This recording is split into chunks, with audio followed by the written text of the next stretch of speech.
timely, insightful, discussion and analysis of economic trends and markets.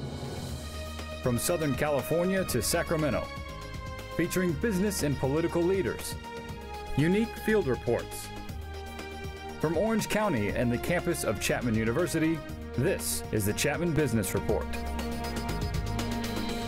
And welcome back to the Chapman Business Report. I'm Pete Weitzner, business journalist, also director of the broadcast journalism program at Dodge College at Chapman University. On the Chapman Business Report, we analyze the local and national economy, and as always, I'm joined by my good friend and colleague, Dr. Essie Adibi, who's housed just a few blocks west of our studios here at Panther Productions. He's housed at Beckman Hall, where he's been for nearly 40 years. I say that not to age him, but to emphasize our topic today, which is the 36th annual economic forecast, which does focus on the regional and national economies in the country. And boss, before we get to the details, when you did it 36 years ago, you and Jim Doty, who's now the president, back then you were his teaching assistant, yes. That was the unique facet of your forecast. You did a regional forecast for jobs, for home values. Exactly. At the time we started, obviously, everybody else was doing national forecast and some that were doing California.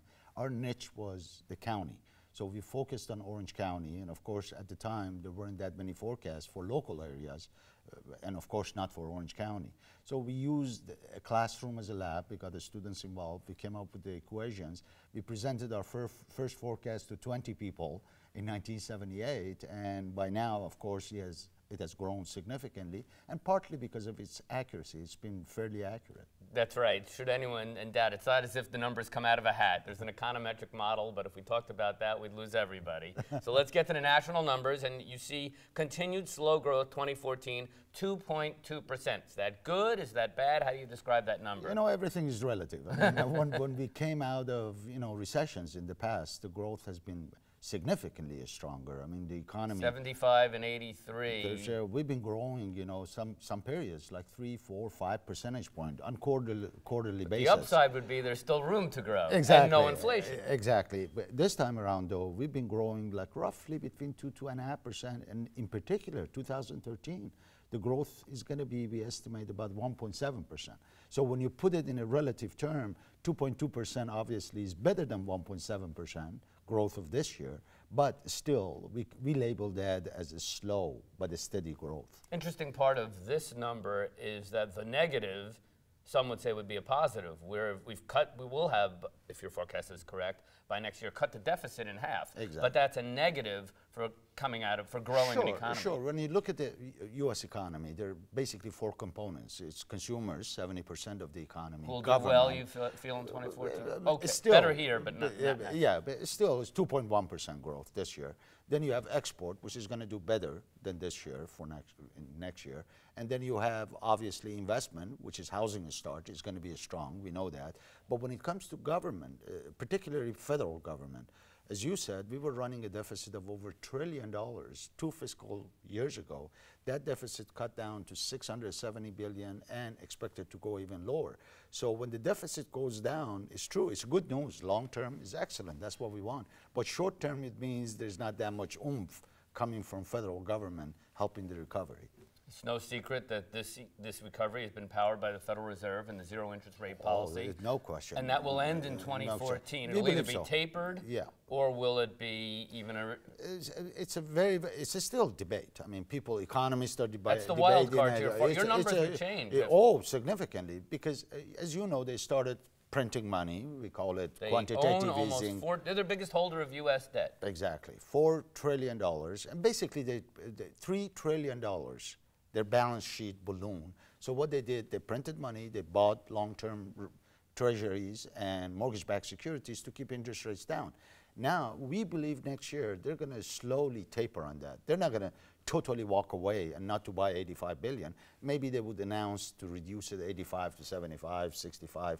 So that, whatever you call it, the aid which was coming from monetary stimulus is not going to be there as much. As much. Janet Yellen thought to be the new will be new federal actually, is a dove. Actually, she's considered dove, and some people say she's not going to do it, but because the economies is still weak. But we think there are some political forces, that are putting that pressure on her. Last thing on the national economy before we get to Orange County and California. Your model does not, and nobody should, predict stock market prices, but you did allow that based on price earnings multiples, there is some fraud. You believe there's some froth in the stock we're getting market. a little nervous because part of the reason is, as we said, the quantitative easing, this flow of money, this liquidity that comes to the marketplace is chasing yield, and obviously some of it is going to stock market. And if that's plugged off, then we think a stock market based on PEs are getting a little pricey. And there, as we record this, most indices are at records. Let's go to Orange County, California. Better predictions than for the nation. How come? Partly because we got hit really hard, so whenever you go deeper down, you bounce back up a little faster. You arrive to the party late, you're still hungry, you're still thirsty. Exactly. And remember, if you look at the factor that brought that slowdown in Orange County, California, that has reversed. That was construction spending. It all goes back to the housing market and construction. And construction spending is going up double digit, actually 24% right now.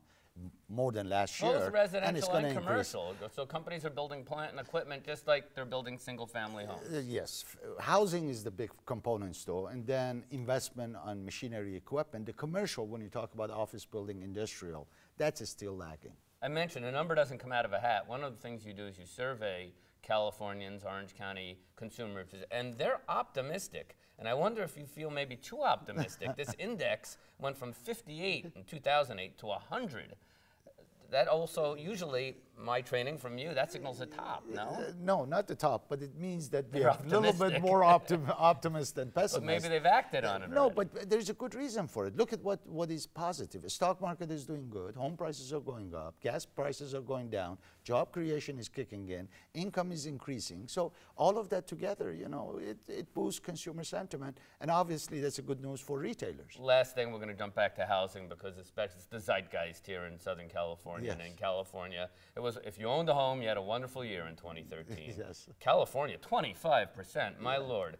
Single-family resale, 20% Orange County. Considerably less appreciation in 2014, but still positive. Orange County, a little more than 5%. Why so much less appreciation? Concentrate on demand and supply. What was fueling demand to lead to that higher prices? It was investors. We had lots of investors. Affordability, very attractive. Tight supply, because distressed property just disappeared. Now, looking down the road, looking 2014, investors are not going to be as active. Job creation is going to help. Affordability is becoming a little problematic, and we're building more home.